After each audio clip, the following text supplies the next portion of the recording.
लाइक करें, शेयर करें और जो छोटी मोटी त्रुटियां हो गई हों तो कृपया कमेंट कर हमें बताएं ताकि हम उन्हें सुधार सकें और बेल आइकन जरूर दबाएं।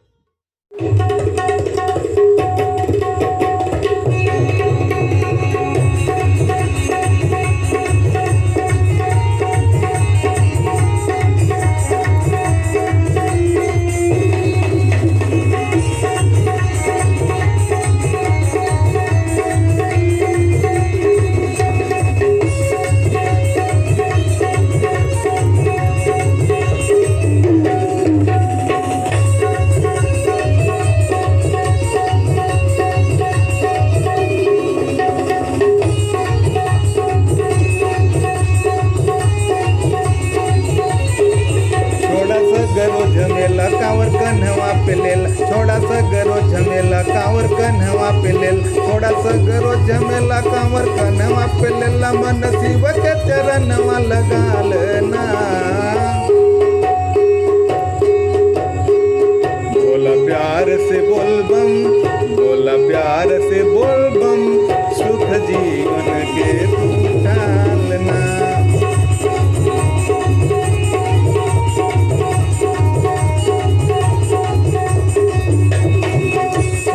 गरो झमेला कांवर कन्हवा पे लेल, थोड़ा सा गरो झमेला कांवर कन्हवा पे लेल, थोड़ा सा गरो झमेला कांवर कन्हवा पे लेल, मन शिव के चरणवा लगाल ना।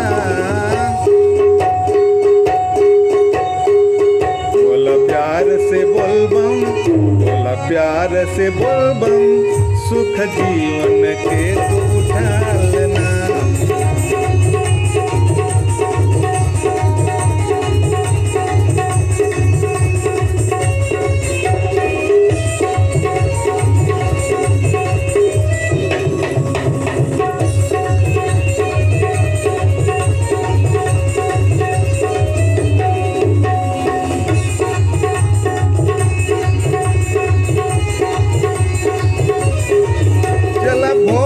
ममता दुलार मिलेला, खाली गेरुआ रंगल संसार मिलेला।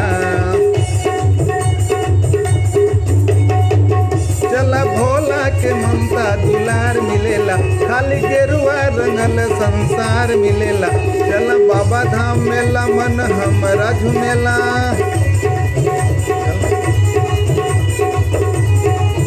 भग सुतला के जाके जगाल ना।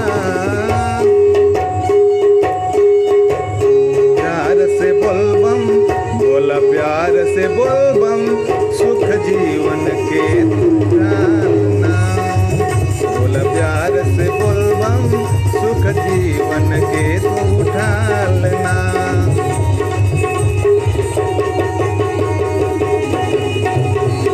बोला प्यार से बोल बम, सुख जीवन के तू ढालना। बोला प्यार से बोल बम, सुख जीवन के